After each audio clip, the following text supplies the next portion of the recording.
예, 모든 분들을 환영합니다. 오늘 수요 성역 공부 이렇게 또 영상으로 함께 좋고요. 각 가정에서 또 요나서 말씀을 함께 나누면 좋겠습니다. 제가 기도하고 시작하겠습니다.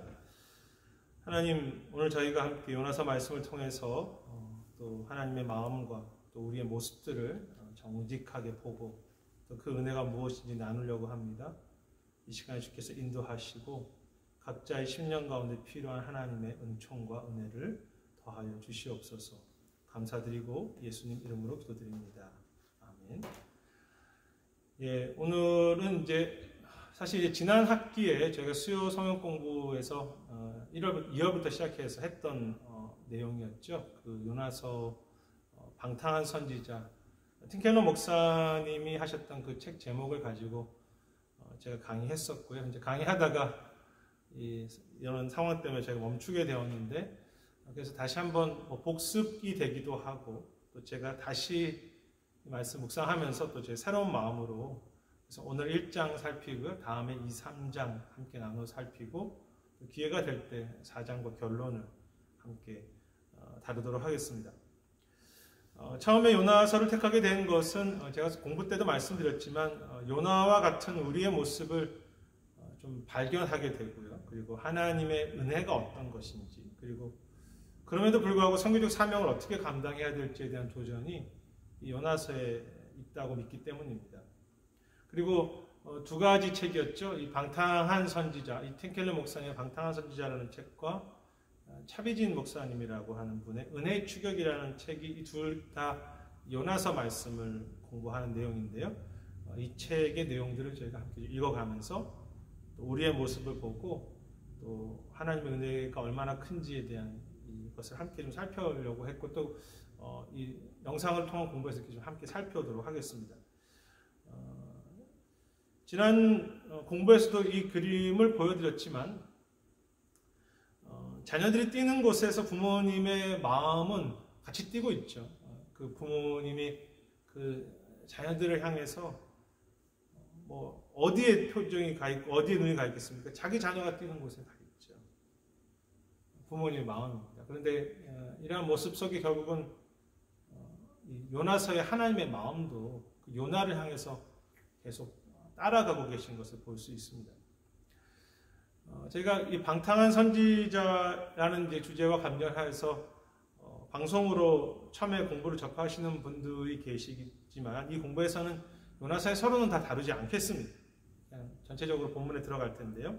한 가지 중요한 사실은 이 요나라고 하는 선지자가 활동하던 당시 북이스라엘이 매우 강한 나라였다는 것이고요. 또 요나는 그 북쪽 이스라엘 중에서도 상당한 영향력이 있었던 선지자였다는 것입니다. 그러니까 자연스럽게 북이스라엘이 잘 살 때였기 때문에 8세기가 자부심이 있을 수밖에 없고요. 또 더군다나 요나라고 하는 선지자는 그 중에서 인정받았던 선지자입니다. 오늘 저희가 다 찾아보지는 않겠지만, 그리고 이제 그 북이스라엘과 접해 있던 아수르라고 하는 나라는 갈수록 더 심해지긴 했지만 8세기에도 이스라엘이 큰 위협이 되고 고통을 주는 나라였죠. 그리고 그 니느웨라고 하는 곳이 아수르의 가장 중요한 도시였습니다. 그러므로 1장 2절에서 이제 요나서 1장 2절에 보시면 니느웨로 가서 회개를 선포하라고 했을 때 요나의 마음이 그것을 받아들이기 쉽지 않았던 것은 충분히 이해할 수 있습니다. 이 당시의 어떤 상황이라고 볼 수 있겠습니다. 그렇다면 왜 요나를 팀켈러 목사님도 그렇고 저도 그렇게 생각합니다. 방탕한 선지자라고 표현하는가, 두 가지 의미에서인데요. 이 첫 번째는 겉으로 드러난 방탕이 되겠습니다. 팀켈러 목사님은 이 부분을 이 탕자의 비유에서 두 번째 아들이라고 표현했고요. 겉으로 드러난 방탕은, 본질적인 방탕은 첫 번째 아들이라고 표현합니다. 그러니까 왜 요나가 방탕한가? 겉으로 드러난 방탕도 있지만 본질적으로 방탕한데, 그것이 은근히 보이지 않았지만 아버지를 신뢰하지 않았던 첫 번째 아들의 그 비유의, 그 탕자의 비유 첫 번째 아들의 모습이기 때문에 어쨌든 방탕하다는 것입니다. 좀 더 구체적으로 좀 살펴보도록 하겠습니다. 먼저 겉으로 드러난 방탕입니다. 드러난 죄이고요. 그 현상입니다. 이게 제가 3장, 요나서 1장 3장을 읽겠습니다. 1장 3절 읽겠습니다. 그러나 요나가 여호와의 얼굴을 피하려고 일어나 다시스로 도망하려 하여 욥바로 내려갔더니 마침 다시스로 가는 배를 만난지라. 여호와의 얼굴을 피하여 그들과 함께 다시스로 가려고 백삿을 주고 배에 올랐더라. 이 본문에 보면 여호와의 얼굴을 피한다는 표현이 반복해서 나옵니다. 무엇이 방탕입니까? 하나님의 얼굴, 또 하나님의 임재, 또 그가 주시는 어떤 뜻, 그의 사명에 대해서 거부하는 거죠. 여호와의 얼굴을 피하여 도망갔다. 하나님이 거기엔 안 계실 거라고 생각했는지는 모르겠지만 아무튼 좀 부담스러운 것입니다. 하나님의 임재라는 것이, 하나님의 뜻이. 그와 동행하는 것, 또 그분의 뜻을 이루는 것, 그분께 순종하는 것이 부담스럽다. 뭐 드러난 불순종이죠. 다시스라고 하는 곳은 뭐 지금 이제 여기가 처음에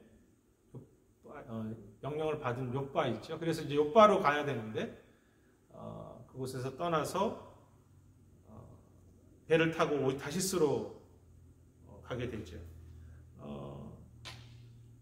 사실은 욥바에서부터 시작해 욥바라는 곳인데 욥바에서 시작해서 니느웨로 가는 곳은 그렇게 멀지 않습니다. 이쪽 내용을 보시면 여기서 바로 가까운 곳인데 스페인 끝쪽 있죠. 뭐 그렇게 학자들이 보통 이야기하는데 다시스는 가장 먼 곳에 하나님의 그 얼굴이 보이지 않을 것 같은 곳에 가장 먼 곳에 저 이제 바다를 통해서 가게 됩니다. 어떻게든 그 피해서 달아나고 불순종에 가는 그런 두 번째 아들의 모습, 탕자의 모습, 드러난 죄이죠. 이것을 우리가 쉽게 생각할 수 있겠습니다. 오늘도 우리는 하나님을 피해서 그 뜻에 피해서 살려고 하는 드러난 죄입니다. 근데 이제 사실 더 어렵고 무서운 죄는 본질적인 방탕인데요. 이제 죄의 본성이죠. 이제 첫 번째 아들의 모습이기도 합니다. 사실 이게 더 무서운 것입니다. 드러나지 않았지만 늘 가지고 있는 방탕이죠. 첫 번째 이 요나의 방탕의 모습은 저희가 전체적으로 요나서를 본다 그러면 요나서 4장 8절의 내용입니다. 8절의 내용을 제가 읽겠습니다. 4장 8절입니다. 해가 뜰 때 하나님이 뜨거운 동풍을 예비하셨고 해는 요나의 머리에 쪼임에 요나가 혼미하여 스스로 죽기를 구하여 이르되 사는 것보다 죽는 것이 내게 나으니라 하니라. 이제 이 부분을 다루기도 했고 나중에 다루기도 하겠지만 이 박농풀이 결국 사라지게 되지 않습니까? 그때 내가 계획한 것에 대해서 문제가 생겼을 때 하나님의 선하심에 대해서 요나가 불신하게 됐죠. 내가 죽는 것이 더 낫다고 이렇게 생각해 가면서 하나님의 선하심을 신뢰하지 않는 것입니다. 이 팀케러 목사님이 이렇게 글을 썼는데요. 뭐 화면에 보이실 거라고 생각이 되고 제가 읽어보도록 하겠습니다. 요나의 불순종의 이유는 하나님이 나에게 정말 선하신지 의심해서였다. 하나님의 신실하심과 선하심과 지혜와 정의를 그는 의심했다. 그는 하나님이 나에게 가장 좋은 길로 인도하시는지 신뢰할 수 없었다. 요나 스스로의 계획이 있습니다. 이것은 하나님 참 선하시면 좋겠다. 근데 하나님께서 그렇게 하시지 않을 때 하나님에 대해서 하나님의 선하심을 의심하는 거죠. 이 굉장히 이 하나님에 대한 선하심을 부정하는 것이 결국은 더 무서운 방탕인데요. 이렇게도 계속 적고 있습니다. 팀케러 목사님은. 요나는 처음에는 탕자의 비유의 동생처럼 굴다가 나중에는 집에 있던 형처럼 굴었다라고 그렇게 했습니다. 하나님을 알지만 하나님이 하시는 일에는 동의하지 않았다고 그렇게 표현합니다. 탕자의 비유에서 둘째 아들은 아버지를 믿지 못해서 자기 것을 챙겼고 떠났지만 첫째 아들도 그 아버지를 믿지 못하고 아버지의 사랑을 신뢰하지 않은 것은 자기를 사랑하지 않는다고 생각하는 것은 똑같았죠. 집안의 탕자라고 보통 이야기하지 않습니까? 이 하나님의 이 불신은 드러난 방탕보다 더 뿌리 깊고 무서운 우리의 본성. 여러분, 하나님을 믿지 않기 때문에 기다릴 수가 없죠.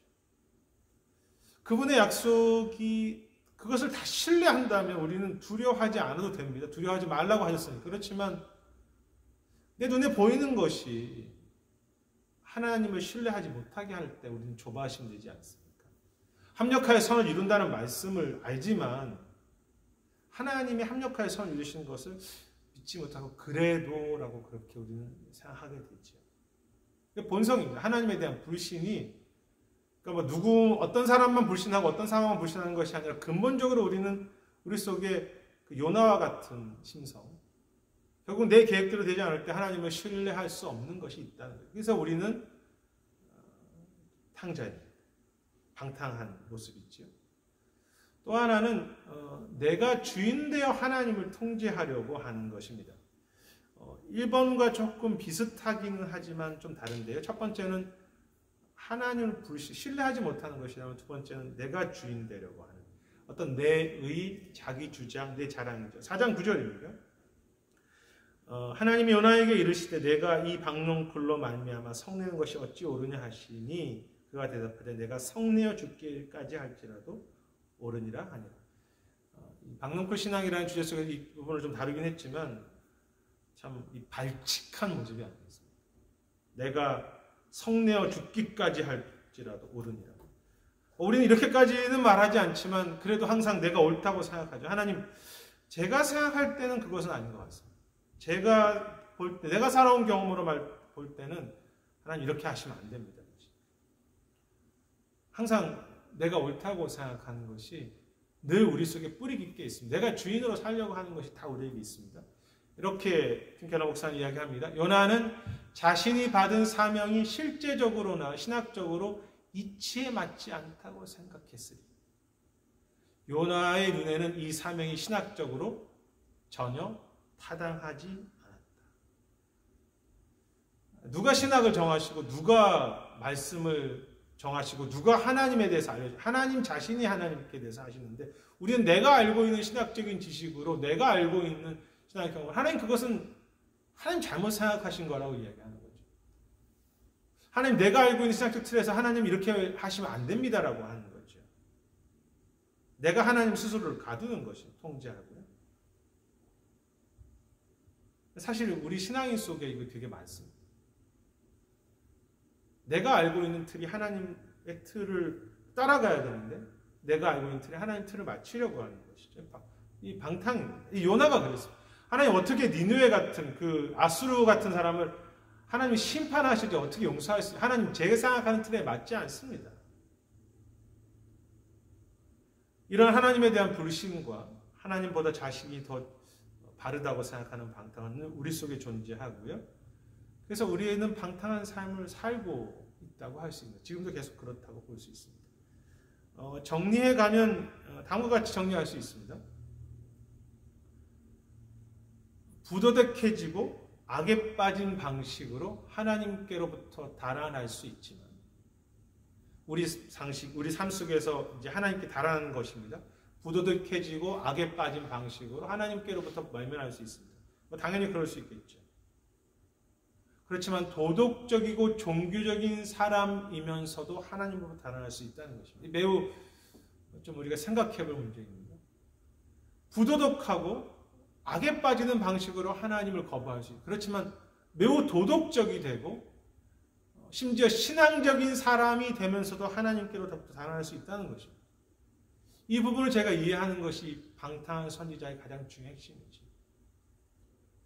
종교적인 사람일 수 있습니다. 하나님을 부릅니다. 그러나 여전히 내 중심적인 모습으로 여전히 하나님에 대한 신뢰가 없고 내 자신의 어떤 것만을 의지하는 것으로 내가 살아간다면 하나님을 결국 사모하지 못한다면 내가 아무리 열심히 종교적인 생활을 하고 내가 신앙적이라는 말이 좀 어폐가 있지만 그렇게 한들 결국은 하나님으로부터 달아나는 것이죠. 모든 것이 하나님께로 가게 하는 것이어야 되죠. 하나님을 사랑하고 하나님을 높이고 하나님과 동행하고 근데 어떤 것을 통해서 내 것이 자꾸 강화됩니다. 하나님은 별로 중요하지 않습니다. 하나님이 도우시면 좋지만 하나님의 역사가 필요하지만 그것은 없이 내가 잘할 수만 있다면 내가 배워왔던 신앙의 모습으로 그냥 내가 우리 교회를 잘 유지해 갈 수 있다면 하나님은 크게 중요하죠. 하나님의 임재, 하나님의 능력, 성령의 역사 필요하지만 뭐 그것 없이도 내가 이미 받아왔던 게 있고 그냥 그렇게 루틴으로 살아갈 수 있다면 아무것도 문제가 없는 것이죠. 하나님께 달아난다는 것이 다 방탕이지. 하나님께로 향하고 있는가? 아니면 하나님이 조금씩 배제되고 있으면서 내 종교적인 생활, 내 신앙적인 생활, 내 어떤 것들이 강화되고 결국 방탕입니다. 하나님의 얼굴을 피하여서 도망갔다고 하는 표현이 2번 나오는 그것에 우리는 마음을 쓸 필요가 있습니다. 맏아들의 탕자됨은 아버지를 내 마음대로 통제하려는 탈선이었다. 두 아들 모두 하나님의 사랑을 여기서 아버지가 되겠죠. 아버지의 사랑을 신뢰하지 않은 것이다. 우리는 하나님을 알고 성경을 알고 있습니다. 하지만 매우 부분적이지 않습니까? 우리가 어떻게 다 압니까? 또 밥 다르지 않습니다. 계속 배워가야 합니다. 즉 나의 무지, 나의 미완성을 지속적으로 인정하는 것이 중요하죠. 그때 하나님의 도우심을 날마다 구하게 되죠. 요나는 되게 자부심이 많았습니다.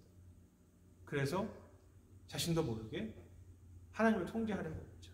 차비지 목사님이 그런 이야기를 했습니다. 요나의 모습은 우리를 스스로 신격화시키는 것, 즉 나를 믿으려고 하는 것이다.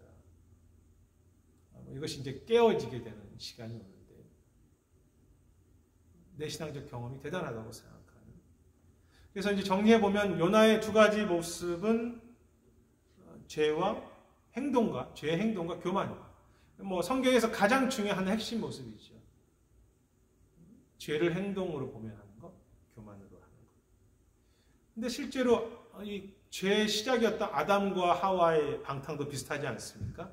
선악과를 따먹는 것이 죄의 행동이죠. 그렇지만 사실은 더 무서운 것은 선악과를 따먹는 행동이 중요하긴 했지만 그 행동보다 더 그의 본성 속에 너가 하나님처럼 눈이 밝아지겠다고 하는, 너가 하나님의 자리에 오르려고 하는 그 하나님의 자리를 넘보는 것이 가장 큰 문제였고 그것이 오늘 우리의 성향이 있죠.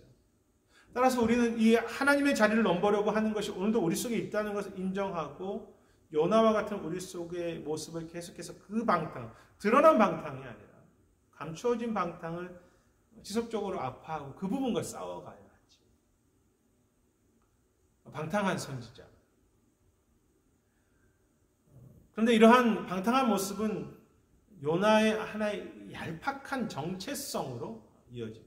이건 이제 그것이 2번째 주제였는데요. 삐뚤어진 자존감이죠. 요나가 하나님 앞에서 방탕한 결과로 드러난 것이 이러한 자신에 대해서 되게 좀 대단하다고 생각하는 그런 모습들이 결국은 얄팍하게 드러나는데요. 1장 9절에서 10절을 보시면 흥미있는 구절이죠. 제가 읽겠습니다. 그가 대답하되 나는 히브리 사람이요 바다와 육지를 지신 하늘의 하나님 여호와를 경외하는 자로다 라고 그렇게 고백하는 내용을 봅니다. 사람들이 물어보죠. 이제 제비를 뽑아서 너 누구냐 할 때 나는 히브리 사람이라고 이야기합니다. 학자들은 이 하나님을 경외하는 것보다가 히브리 사람을 먼저 강조했다는 것이 이 하나님 나라보다는 자기 민족에 대해서 그가 더 자부심이 있었다고 그렇게 이야기하죠. 또 한 주석가는 이 요나의 고백은 입만 살아있는 고백이라고 했습니다. 나는 하나님을 경외하는 자로다라고 그렇게 이야기했는데 하나님에 대해서 말하고 있지만 하나님께 말하고 있지 않다라고 그렇게 표현하기도 했는데요. 여러분 하나님을 경외하는 자라는 말의 무게가 얼마나 큽니까? 근데 그냥 값싸게 내가 하나님을 경외하는 자다. 내가 하나님 믿는 자다. 하나님을 믿는다라고 하는 말 속에 얼마나 많은 의미가 들어있습니다. 그렇지만 그냥 나 하나님 믿는 자야 라고 그렇게 이야기하는 거죠. 자존심은 있다는 것입니다. 신학적 성숙이 없는 값싼 신학적 지식에 불과했다. 하나님에 대한 지식의 고백은 있지만 마음의 고백은 분명히 다른 것이죠. 요나는 습관적이었습니다. 당신은 누구입니까? 저는 그리스도인입니다.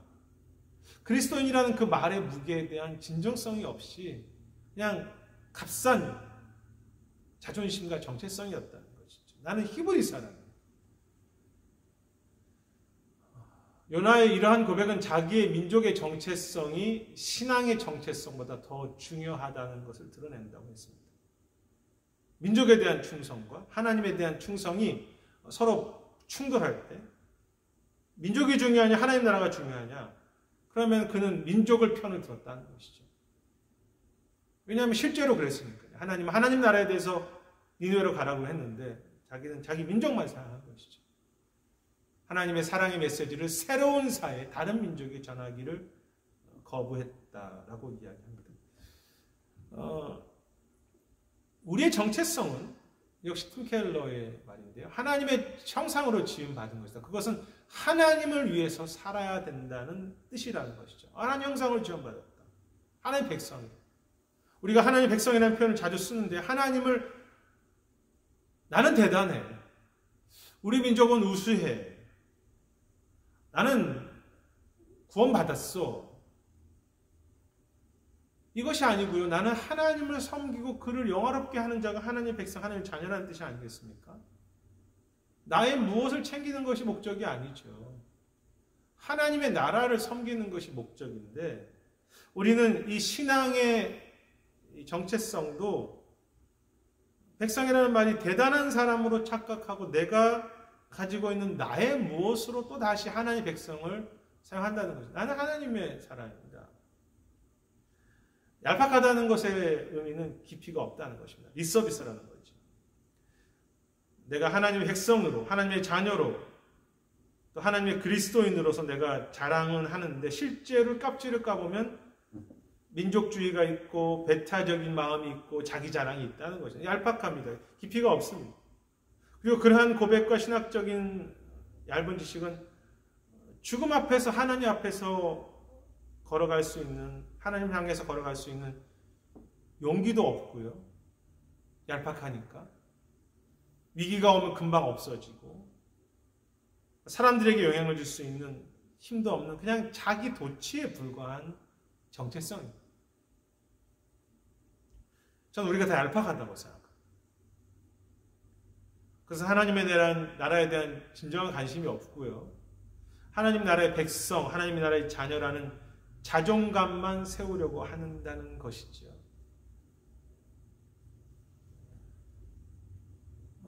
자기의 정체성의 뿌리에 그리스도의 사랑이 아니라, 그리스도한 이름은 빌리지만 결국은 세상의 힘, 인정, 자존심이 더 중요할 때 요나에게 일어났던 모든 일이 일어난다. 하나님의 백성이라는 것도 내 자존심을 세우는 하나의 것에 불과하다면 얄팍한 것이지. 공부 중에도 제가 이 그림을 보여드린 적이 있는데요. 이 금도금입니다. 실제로 까보면은 금이 아니고 금으로만 이렇게 쓰여진 거죠. 정금이 아닌 것이죠. 얄팍하다는 거죠. 예전에 집에 있을 때 그 뒤뜰에 씨를 뿌렸는데 잘 자라지 않았습니다. 저희들의 잘못도 있겠지만 나중에 파보았더니 땅이 깊지 못했습니다. 곧 내려갔을 때 플라스틱과 여러 가지 병 같은 것들이 그 밑에 있었죠.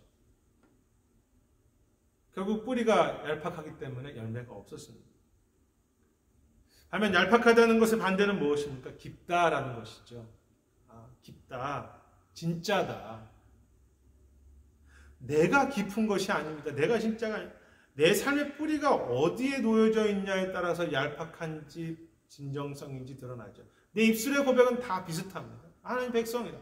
다 똑같이 말할 수 있겠죠. 그렇지만 내 삶의 뿌리가, 깊이가 결국은 내 자랑과 내 눈에 보이는 것, 잠시 있을 것에 뿌리고 있다면 사람들의 칭찬과 당장의 결과와 성과와 성공과 내 자랑과 이기심과 결국은 그 요나가 생각했던 자기 민족이 잘 되고 있다는 것에 대한 것에 뿌리되고 있다면 내 입술은 아무리 아름다운 이야기를 해도 결국은 얄팍한 것이죠. 하지만 우리는 아무것도 아니지만 주님의 말씀과 오롯 주의 영광과 영원한 소망에만 우리가 뿌리를 내릴 수 있다면, 진짜 하나님의 백성, 하나님을 경외하는 자라는 그 말의 무게에 대해서 우리가 뿌리 내리려고 한다면, 다 부족하지만 그때 깊어지지. 우리의 신앙에 향기가 납니다. 왜? 주님께서 스스로 향기이시기 때문이죠.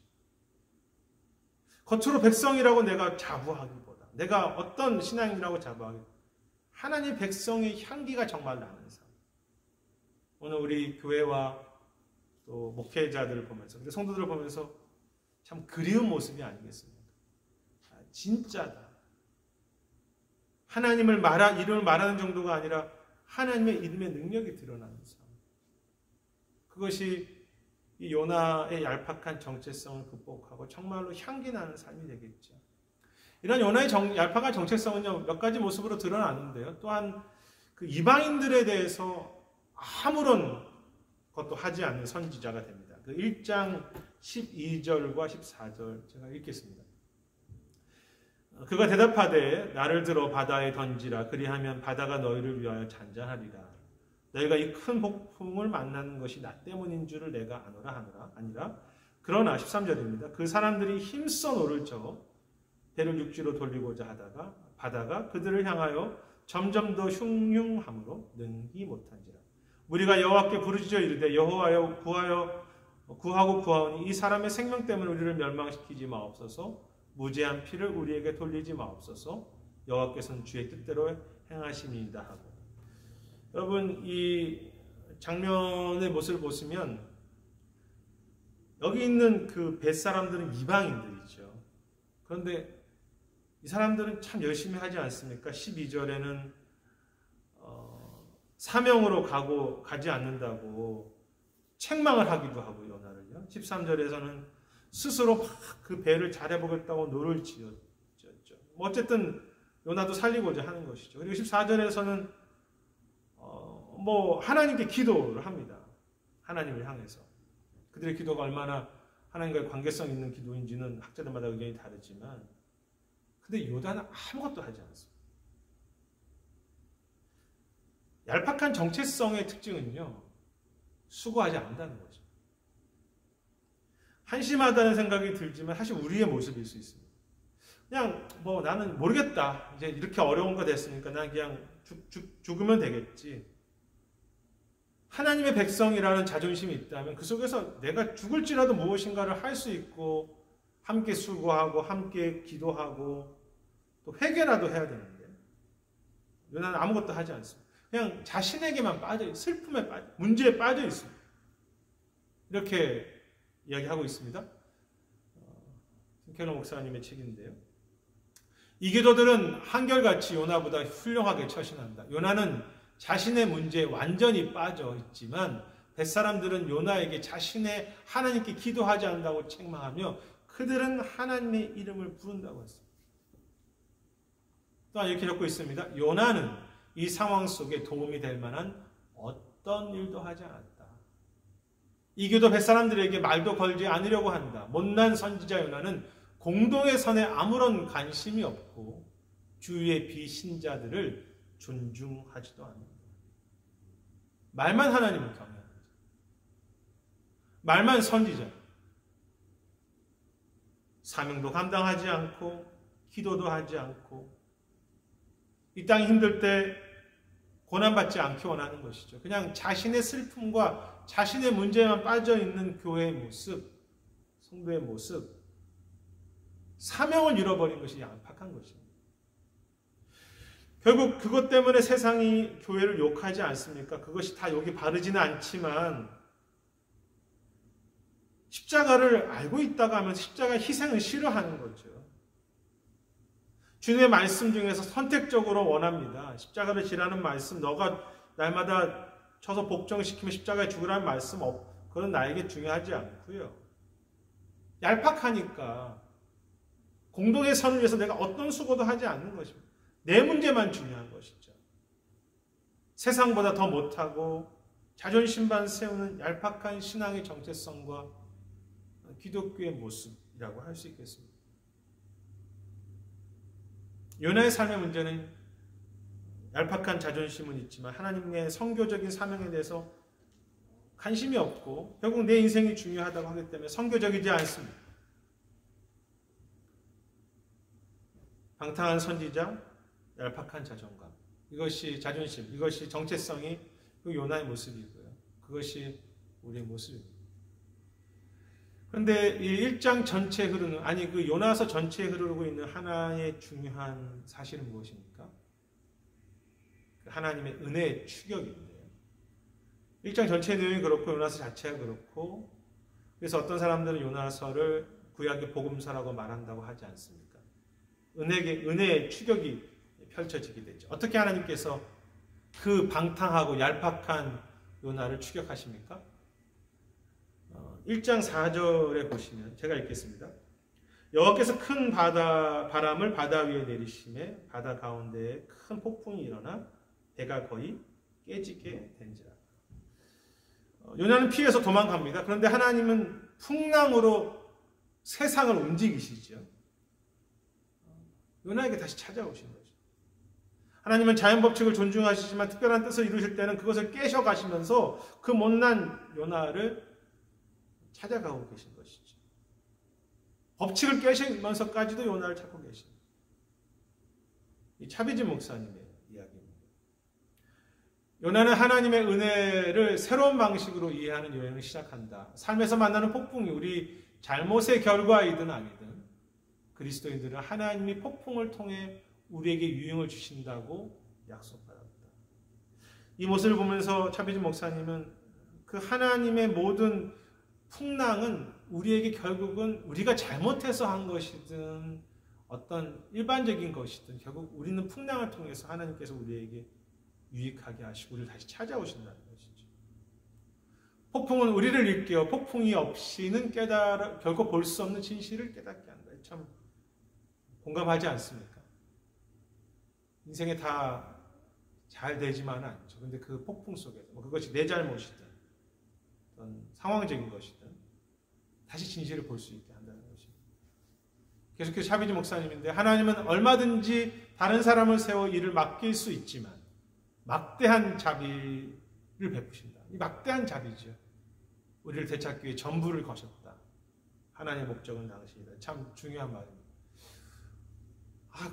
대단한 얄팍하고 방탕한 그 요나 한 사람을 자기 주장만 한 사람을 찾아가기 위해서 하나님은 자신의 모든 것을 거셨고 끝까지 추적하는 모습이죠. 하나님 목적은 바로 당신입니다. 그래서 우리가 하나님을 사랑하지 않으면 하나님은 되게 진노하시는 것이죠. 왜냐하면 우리가 목적이기 때문에. 우리의 헌금이 목적이나 우리의 봉사가 아니라 우리 자신입니다. 폭풍 오는 형별이 아니라 하나님의 개입으로 보기 전까지 우리는 상황이 어떻든지 우리의 마음은 계속 상할 것입니다. 어떤 폭풍이든 하나님의 개입이죠. 제 속에 살아도 소망이 있는 것은 하나님 모든 것을 거셨다는 것이죠.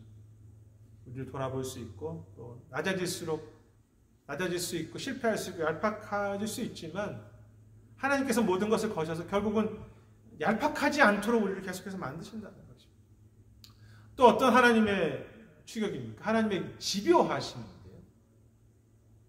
쫓아가시는 것이 보시면 1장 7절에서는 이제 제비 뽑는 내용이 나오지 않습니까? 제비 뽑아서 요나가 되게 되고 10절에서 이렇게 적혀 있습니다. 자기가 여호와의 얼굴을 피하는 줄을 그들에게 말하였으면 우리가 알고 심히 두려워하여 이제 내가 어찌하여 그렇게 행하였느냐 아니라 이 주변 사람들에게 책망을 듣게 하시죠. 제비 뽑히게 하시고 또 책망을 듣게 하시고 마지막 12절에서는 결국 이제 그가 자기인 줄 알게 하시고 나중에 그를 바다에까지 던지시게 하시지 않습니까? 이 요다가 스스로가 내 문제라고 고백하는 데까지 하나님이 계속 그를 몰고 가십니다. 이 집요하심이죠. C.S. 루이스의 이야기를 좀 이제 인용해서 차비지 목사님이 쓰신 건데요. 내가 원하는 바는 내 영혼을 나의 것이라고 부르는 것이다. 하지만 하나님은 나의 삶을 방해하셨고 한치의 양보도 없이 다가오시는 것을 밤마다 느껴야 했다. 하나님은 오랫동안 추적하셨다. 하나님의 사랑은 집요하다. 이 C.S. 루이스도 자기 혼자서 내 인생을 내 것이라고 고백하고 싶었지만 하나님이 계속 방해하셨다는 것입니다. 방해하시는 하나님. 가만히 두시지 않아. 우리가 방탕하고 얄팍하면 그래 너 그렇게 살아라고 포기하시는 것이 아니라 계속해서 오셔서 그것이 우리의 어떤 고통이든 실패든 때로는 말씀을 통해서든 우리가 하나님 앞에 깊어지는 존재가 되도록 우리의 방탕을 알고 있지만 그 방탕을 극복하고 하나님의 나라를 위해 사는 존재가 되도록 계속 추적하신다는 것이죠. 그것이 은혜라는 의미입니다. 그냥 은혜 받고 내가 감동받고 살아가는 것이 아니라 하나님의 형상으로 하나님의 사람으로 서도록 우리를 향해서 계속 몰아가시는 거죠. 그래서 이렇게 계속 쓰고 있습니다. 폭풍은 형벌이 아니라 사랑하시기에 개입하시는 것이다. 스스로를 파괴할 정도. 이 부분이 참 성경 전체 하나님의 마음이죠. 그 사실을 부인하며 사는 사람들을 위해 지금도 하나님은 개입하신다. 문제는 그 개입을, 하나님의 개입을 빨리 인정하고 이제 2장에 가서 하나님 앞에 엎드리는 기도가 되면 문제가 아닌데 계속 풍랑을 주시면 여전히 얄팍한 것에 뿌리를 내리려고 하고 내 스스로가 방탕한 것이라는 것을 깨닫지 못하고 살기 때문에 우리는 그 하나님의 은혜의 개입 앞에서 자유하지 못한 것이죠. 회복하지 못하는 것이죠. 하나님의 구원은 포기하지 않으신다. 우리가 하나님보다 빨리 달릴 수 없다. 하나님의 추격하는 사랑을 앞지르는 것은 불가능하다. 이 참 어떻게 보면 감사하기도 하고 무섭기도 하신 말씀입니다. 하나님의 집요하심의 그 은혜이자 부담이자 감사이죠. 하나님의 우리보다 항상 더 앞서서 가신다는 것입니다. 우리를 사랑하시기 때문에. 우리가 불완전하지만 그 포기하지 않으신다는 거죠. 제가 만약 여기서 같이 강의를 하고 있다면 옆에 사람에게 이제 좀 그만 좀 포기하십시오라고 이렇게 서로 이야기하고 싶은데 아무도 안 계시기 때문에 집에서 하실 수 있으면 좋겠습니다. 이제 좀 그만 항복하십시오. 내 얄팍한 것을 살지 말고 하나님의 은혜가 그렇게 포기하지 않으시는 그것이 성실하심이라면 내가 포기하지 않으면 하나님도 내가 멈춘다고 하나님 포기하지 않으시기 때문에 결국 나는 콧겨서 계속 가는 것이니까 내 인생만 계속 소비하는 것이죠. 우리에게 왜 인생을 주셨습니까? 우리 인생을 주신 목적이 무엇입니까? 하나님을 경외하고 하나님을 즐거워하며 그렇게 살라고 하시는데 그거 목적으로 살지 않으니까 계속해서 말씀하시고 계속해서 우리에게 인도하시는데 우리는 그 계속해서 거부하니까 10년을 신앙생활을 해도 30년을 생활해도 계속 낭비하고 살아가는 것이죠. 하나님은 포기하지 않는데 내가 거기에 맞추지 않기 때문에 결국 우리가 낭비하는 것입니다. 마지막 세 번째는 무엇입니까? 하나님 은혜의 추격전은 이제 하나님께서 예비하신 것이요. 너무 잘 아시는 것 아닙니까? 제가 읽겠습니다. 15절부터 17절입니다. 요나를 들어 바다에 던짐에 바다가 뛰노는 것이 곧 그친지라. 그 사람들이 여호와를 크게 두려워하여 여호와께서 제물을 드리고 성원을 하였더라. 17절입니다. 여호와께서 이미 큰 물고기를 예비하사 요나를 삼키게 하셨으므로 요나가 밤낮 3일을 물고기 뱃속에서 있느니라. 하나님께서 큰 물고기를 예비하셨죠. 고래라고 말하는 경우 있고 다르게라고 해석하는 도 있으면 알 수 없습니다. 중요한 것은 요나가 그 죽을 상황에서 그를 다시 보호하시기 위해서 하나님께서 예비하신 것이 있다는 것입니다.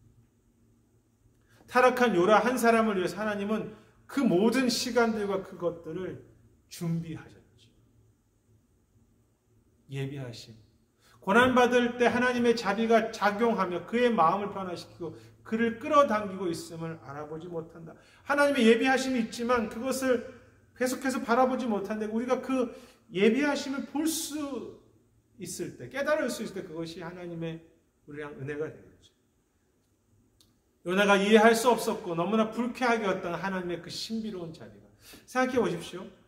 자기의 논리로는 하나님이 니느웨 성을 아수르를 다시 회복하시면 안 됩니다. 왜냐하면 죄인이 아닙니까? 악한 자들이 아닙니까? 자기의 틀에 맞지 않습니까? 그런데 자기가 이해할 수 없던 그 불쾌하게 생겼던 하나님의 신비가, 하나님의 그 자비가 요나에게 다시 소망이 된 것이죠. 이방인들에게 불쾌했던 그 하나님의 예비하심이 방탕한 자신에게도 주어진 것이죠. 우리가 그냥 머리로만 알고 있던 그 하나님의 예비하심이 실제로 그 현상 속에서 예비하심으로 포기하지 않고 우리를 먹이시기도 하고 돌리시기도 하는 것이죠. 요나가 신뢰하지 않았던 하나님의 자비가 그가 물에 닿자마자 기적적으로 그걸 구원하신다. 그 감옥 안에서 요나는 하나님의 은혜의 의미와 경이로움을 처음으로 깨닫게 된다. 여호와의 이레가, 포기하지 않은 여호와의 이레가 요나의 삶 속에 주어지는 것. 하나님께서 그렇게 하시면 안 된다고 했던 것들이 자기에게 얼마나 필요한지, 그 사랑이 나라는 존재도 똑같이 얼마나 하나님의 은혜가 없이는 아무것도 아닌지, 하나님의 예비하심이 있다는 것, 하나님의 그 준비하신 예비하심 속에 살아가는 인생이라는 것을 보게 되는 거죠. 날마다 큰 물고기가 우리 삶 속에 준비되어 있고요. 우리가 그것을 보지 못할 뿐이지 그 골목을 돌아설 때 하나님의 예비하심의 은혜가 있죠. 그런 말 있지 않습니까? 하나님의 은혜는 그 골목을 돌아선까지는 보이지 않지만 인생의 그 고통의 골목을 돌아설 때 하나님은 항상 여호와 이르를 준비하셨다. 그것이 아버지의 마음이지. 요나 같은 사람에게도 하나님이 전체를 다 포기하시고 여호와의 예비하심으로 여호와 이르를 준비해 주시고 살려가시는 것. 그것이 오늘 우리 삶에도 마찬가지이지. 그리고 그 여호와의 일에, 여호와의 예비하심의 가장 큰 클라이막스는 함께 고통받으시는 것이 아닙니까? 가장 큰 은혜의 추격은 예수 그리스도께서 인간이 도망갈 구멍을 다 막아버리고 십자가에서 고통받으신 것이다. 십자가이죠. 그래서 이제는 여기에 거하시면서 나와 함께 고통받으심, 내가 고통받는 순간순간마다 하나님께 성령으로 인도하심, 하나님의 은혜를 준비하심, 또 이겨가게 하심. 그래서 주님은 우리에게 요청하시는 것이 무엇입니까? 이제는 너의 의로 살지 말고 얄팍한 곳에 살지 말고 하나님이 베푸신 그 은혜로 너와 함께 하시는 그 십자가로 살고 그 은혜의 보좌 앞에서 예비하심을 소망하며 살라는 것이죠. 주님은 찾아오시고 나를 위해 죽으신다. 인간의 종이 되신다. 인간의 연약함을 대신 지신다. 우리가 고난받을 주께서 친히 고난받으신다. 왜 그렇습니까? 왜 우리에게 찾아오셔서 은혜의 추격을 하십니까? 그 은혜로 살라고 하는 것이죠. 그 여호와의 그 임재, 그 여호와의 예비하심, 그 이래를 너가 자격이 없지만 그것으로 소망하며 살라. 너 자존심이나 너 스스로의 의로 살지 말고 오직 너는 아무런 자격이 없지만 그 은혜 안에 살고 있다는 것을 좀 이해하면서 하나님의 그 추격을 이해하면서 십자가로 살아라. 하나님의 임재로 살아라. 하나님과 함께 살아라고 말하는 것이죠. 십자가에서 대신 죽을 뿐 아니라 우리가 함께 하죠. 그것이 날마다 텐트 치고 우리 삶 속에 있는 것입니다. 날마다 은혜의 보좌가 우리에게 있는 것이죠. 그것이 우리에게 예비되어 있습니다. 누구에게요? 그렇습니까? 방탕한 우리에게. 이 땅에 얄팍한 우리에게. 그런데 앞에 우리가 그 은혜를 받으면서 우리가 어떻게 또다시 우리 스스로가 대단하다고 자랑할 수 있겠습니까? 은혜로 살아야죠. 은혜 앞에 굴복해야죠.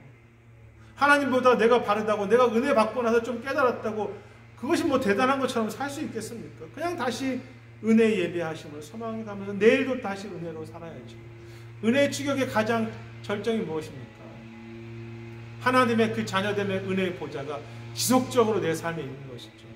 그 언약궤가 하나님의 보좌라고 말하지, 은혜의 보좌라고 말하지 않습니다. 그것이 이제는 날마다 내 삶 속에 그 십자가의 속죄의 선포가 날마다 내 십자가가 내 삶에 주어진 것입니다. 내 앞에 늘 십자가가 있습니다. 그것이 여호와의 예비하십니다. 자신의 모든 것을 다 죽여서 사랑하시고 자신의 모든 것을 다 죽여서 살리신 것이죠. 그렇다면 우리도 그 속에 살아야죠. 날마다 그 십자가의 은혜를 소망해 가면서 내가 아무런 자격이 없는 자인데도 이렇게 은혜 안에 있음을 감사해 가면서 나도 죽고 내 뜻으로 내 의지로 살아가는 것이 아니라 하나님을 영화롭게 하기 위해서 살아야 하죠. 그것이 우리에게 은혜를 추격을 주신 그 하나님의 임재 보좌가 늘 우리 속에 있는 이유가 아니겠습니까? 하나님의 백성이라는 이름, 하나님의 새로운 피조물이라는 이름, 그것으로 살아가면서 정말로 우리의 얼굴도 하나님을 향해서 비치. 하나님의 얼굴이 우리를 향해서 멈추지 않으시니까 우리도 하나님을 향해서 계속해서 찾아가고 소망해가고 하나님의 얼굴을 피해서 가는 인생이 아니라 이제는 하나님의 얼굴을 향해서 내가 엎드리는 인생이고 소망해 가는 인생이고 여전히 얄팍하지만 그렇게 가는 것이죠. 오늘도 우리에게 은혜의 보좌가 예비되어 있습니다. 그것이 요나를 향한 그리고 니느웨 성을 향한 아니 전체 복음을 향한 주제이죠.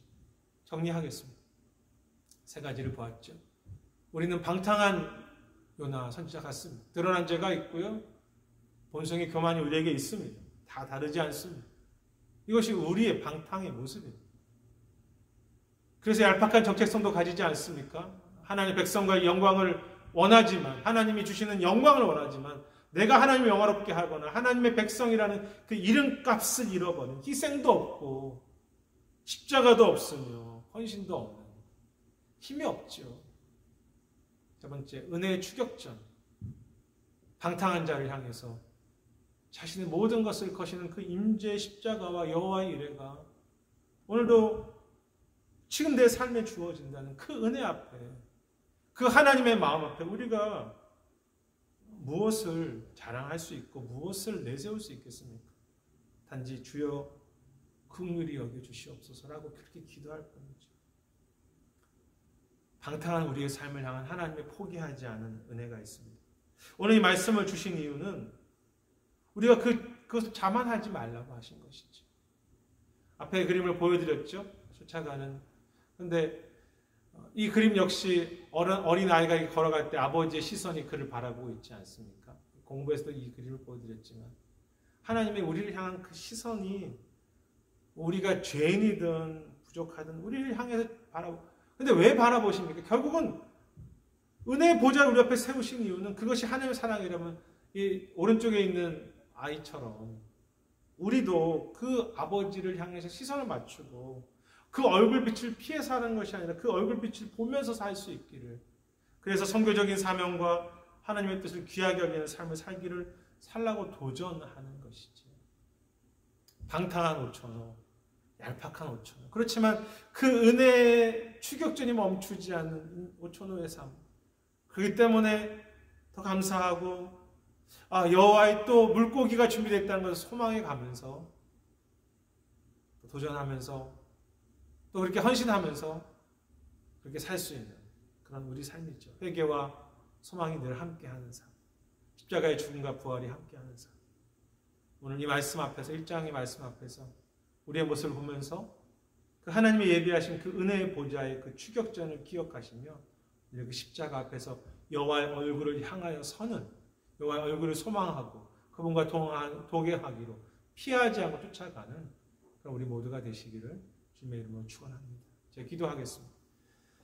하나님, 짧은 요나서 1장의 말씀을 통해서 우리가 얼마나 방탕하며 우리 스스로 얼마나 자부심을 갖고 있지만 하나님 나라에 무관심한지 저희가 알고 있습니다.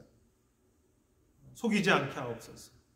자만하지 않게 하옵소서. 우리 현실을 늘 바로 보게 하옵소서.